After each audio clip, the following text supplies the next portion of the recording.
Hello and welcome to A Life More Boaty. We are at a rather lovely and very sunny Cannes boat show with the lovely people from Northman to have a look at the Northman Trawler 1300. Now this is probably not something you'll have seen before and has some truly incredible design features, and they have packed an insane amount of space into what is fundamentally a 13 metre or just under 13, I think 12.5 metre boat. So we'll start on this bathing platform. If I take a step over here, you can see to start with we've got this really lovely sunshade clipping over the back.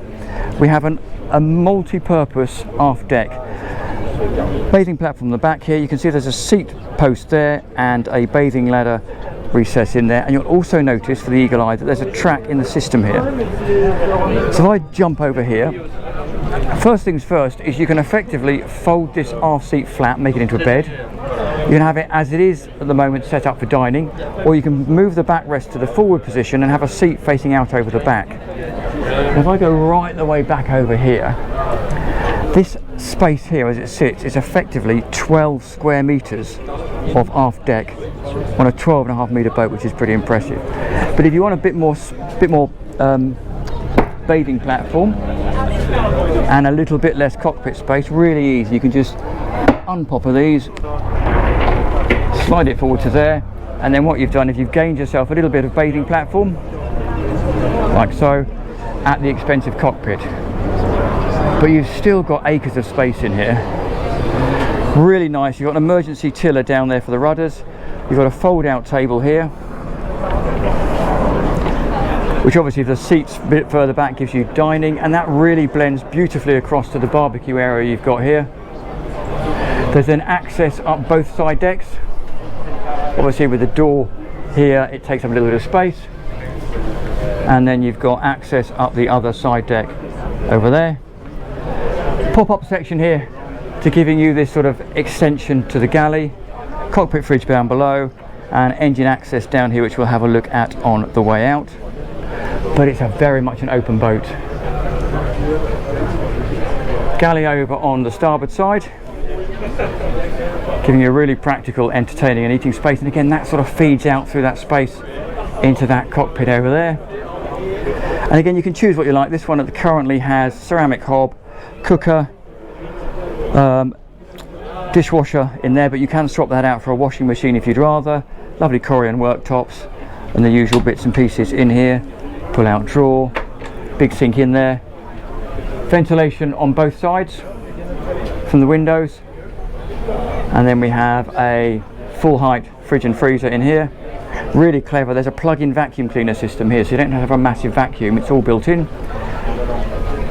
Lovely dining area there with those, you can see those pull out stools, and this little table here, if you want it to, can fold in that recess and then give you a full size dining table like that. But it's plenty light in here, absolutely tons of light. So we move forward and go over to the helm station. Great to see a helm door as well, so that makes it for easy access moving backwards and forwards. Helm station there. Garmin MFD, some solenoid switches, bow and stern thruster, and engine control. So this one has a single engine. There's a twin engine option as well if you wanted, but we'll look at that in the engine bay. VHF over there, and then ventilation hatch forward. We go down to the accommodation. Again, there are some options down here depending on what you want. Oh, just quickly as we pass by, distribution panel in there. Forward, and again, really big cabin and cleverly fitted with half doors. So effectively you have a big entrance but small doors, which is really nifty. Centerline double berth tucked in under the bow there. Plenty of illumination from above if the deck cushions weren't on. Mirrors as well to throw some extra light around, and there are a couple of hull windows both sides. Wardrobes and cupboards over there. Vanity unit and a wardrobe over there. Now if you wanted to, there is an option where that mirror is to have Jack and Jill access to the heads. This one doesn't have it, but it is an option, so you can go in through there to the bathroom, or you can go in through this second door here. Takes you into this very, very spacious bathroom with a wet shower. Plenty of headroom in here. I mean, I'm 1 metre 73, so you can see tons of headroom. Little perspex door in there as well, which is nice. And then effectively on this variant, because I say there are some options you can chop and change around, we have another wet heads with a wet shower in there, vanity unit, ventilation, and as before. And then these pair of doors here, 1 and 2, are effectively for matching double berths. So again, we have plenty of storage in here, lots of light coming into those hull windows, and then a really decent sized double berth that tucks in under there. You see, plenty of room. And then over from the companionway we have a matching double berth. Again, plenty of headroom. Headroom pretty much remains the same across the whole of the space down here, and then there's another hull window over there.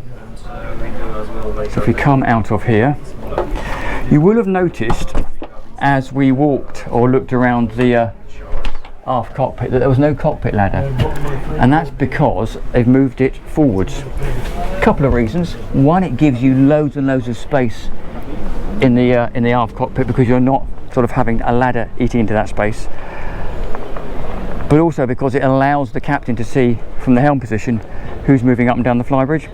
So sunbathing accommodation down here, lovely forward bench seat down there, forward anchor with a dolphin nose at the front, and then you've got a nice anchor chain down there, plenty of room and room for some fenders and lines in there as well. Again, as we mentioned, both side decks are exactly the same. You'll see now there's access to the flybridge, and there's a stepping off point if you want to exit sideways onto the pontoon. 2 steps up takes you onto this optional flybridge. So you can have it, you'll still get space up here, but rather than being a flybridge, it would be like a single sunbathing area.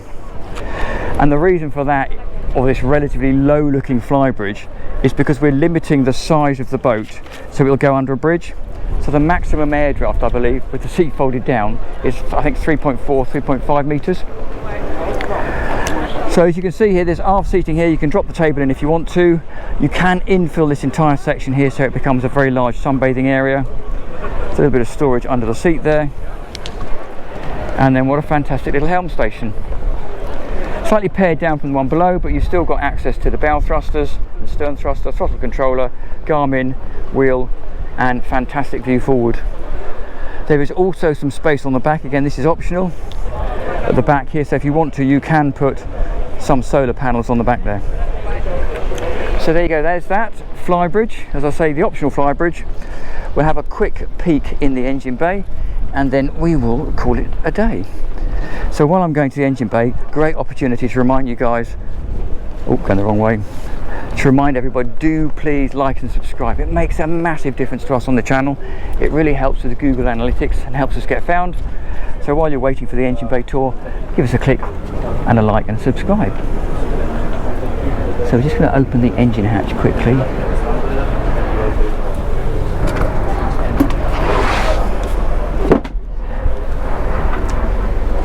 So yeah, there's a couple of engine options on here depending on what you want to do and also what you're using it for. So if you're purely going to use it for rivers and canals and inland waterways, you're going to want the single engine option.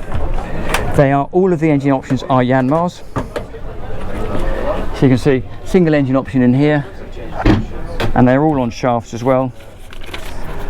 So this particular variant is a 370.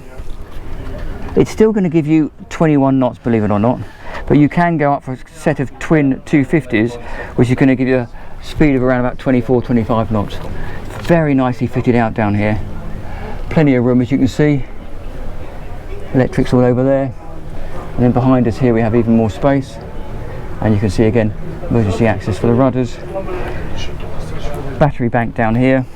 So there's another battery bank down there underneath us, and then you've got the hot water system over there. So there you go. That is the Northman 1300 trawler. Do hope you've liked it.